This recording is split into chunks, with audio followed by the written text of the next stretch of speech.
order ang gusto ni Juan Bolsoto disorder ang resulta. Maria Espanyol, hi Boss Buds, mga magna lahat. Ano na nangyari sa Eric Sylvester? Wala pa rin hanggang ngayon na schedule. 2028 may impeach yan si Remulla. Walang katiwa-tiwala sa Ombudsman, CIC at DOJ. Marcoleta, ano na? Ikaw naman okay anong magagawa ni Marcoleta? Wala ngang... Huwag ko nang sagutin yan. Ang pinakakawatan ay si Bangag at ang mga galamay niya at ang lahat ng mga salbahing dilawan, kabal at damaso sa ating bansa. Alan Arcilla, wag na nating hintayin pa ang 3 taon para pag nakawan pa tayo uli, magising na kayo. Parang pato itong si Vince Dizon, Doc Buds. Yakidi, yakidi, yak, yak, yak. Eric for Batosay. Kaya nga, Boss Badong. Joseph Trance, tama boss, bunganga lang malakas kay Mr. Sec, di naman kayang banggitin ang pangalan ni Martin. Host, ano masasabi mo sa rally ni Kong Mio Mio bukas sa Forbes Park? Di sinusuportahan ko yan. Di ko po kayo inaaya. Pero pupunta ako ron. Kanya-kanya lang tayo, mamaya. Alam nyo po, hindi nyo masasabi, di ba? Kaya ayoko po, sarili ko lang yung inaaya ko dyan. Nakita ko yung rally noong September 21 Ang daming mga nanggulo 'di ba? Mamaya, kaya naman ako nagpunta, sinabihan kami ni Badong, hindi ko po kayo sinasabihan. Ako po pupunta, sarili ko po.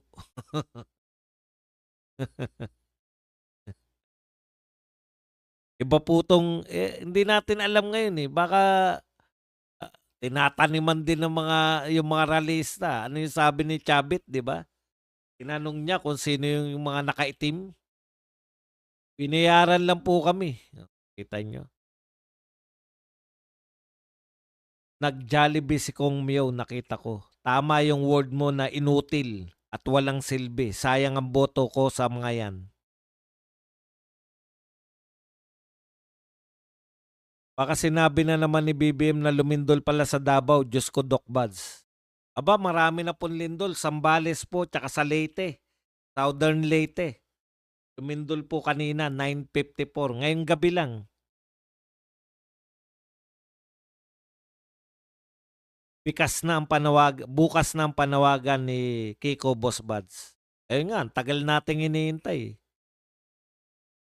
Kasi gabi po Kung umaga, masarap sana, no? Pero anyways, dahil ako po ay may isang salita tayo, ako po ay nagsabi na napupunta nung bago ko pa malaman ang oras at kung saan, pupunta talaga tayo dyan.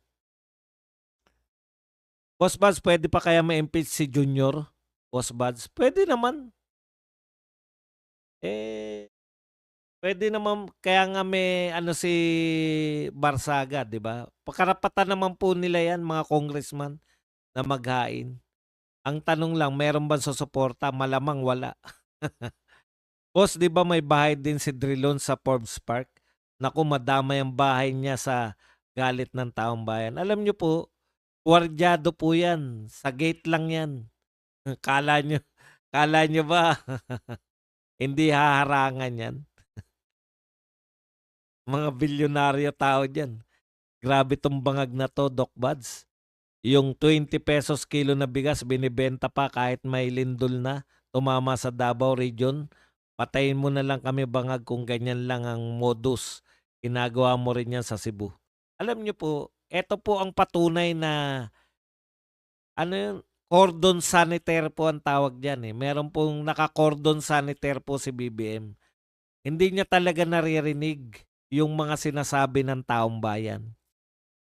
Kinakantsawan na po siya sa Cebu pa lang. Bakit kayo nagbebenta? Ang pangit. Ang pangit panoorin na yung mga individuals, yung mga grupo-grupo nagpupunta sa Bogo City para magbigay ng tulong ng libre. Tapos yung gobyerno natin nagbebenta ng 20 pesos na bigas. Ang pangit pong tignan. Ngayon, akala natin dahil lahat na nangangantsaw dun, lahat ng media outlet nangangantsaw, akala natin ipapatigil na yun. Tinuloy pa rin. Yun po ang patunay na yung mga daing ng tao hindi po nakakarating kay BBM. 'Di ba? Simple lang po yun. Ganyan po, ang tawag po diyan cordon sanitaire. Lahat po ng mga napupunta lang sa kanya, yung mga pinupuri ka, Mr. President, puring-puri ka. Naglindol uli, Sultan Kudarat, Sarangani at sa Davao Oriental. Kainis siyang lahat sa Senado, bakit wala silang palag sa mga mayayabang na senador? Correct. Alam nyo, wala tayong inaasahan sa HOR. Alam na natin yan, mga tuta yan lagi ng speaker. Yung speaker naman, tuta po ng presidente yan, lagi. Pero itong Senado, binoto po ng buong Pilipinas kayo eh. Nagpapakatuta din. Di ba, Boss Bats, nung panahon ng Parmali issue, kinasuhan nila si Kong Paras, si Risa dahil sa tanim witness. Walang nangyayari dyan sa investigasyon ni Boying kung gagawin niya talaga. Yun lang naman po ang gusto nila eh. Mapag-usapan lang.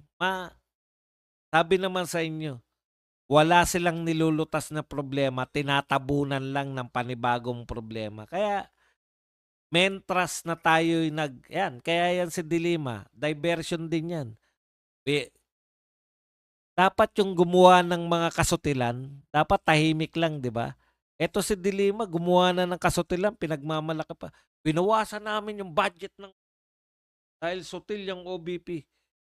Oh, yun po. Ang yabang pa eh. Kaya namin yan binawasan kasi masyado siyang maldita. Gusto namin siyang turuan ng leksyon. Puta, Vice President, tuturuan mo ng leksyon? Gusto niya, wag tumuloy si BP Sara sa Bogo City. Gusto niya, umaten sa Kongreso. Meron na naman lindol sa Surigao del Sur, magnitude 6.2. Grabe po.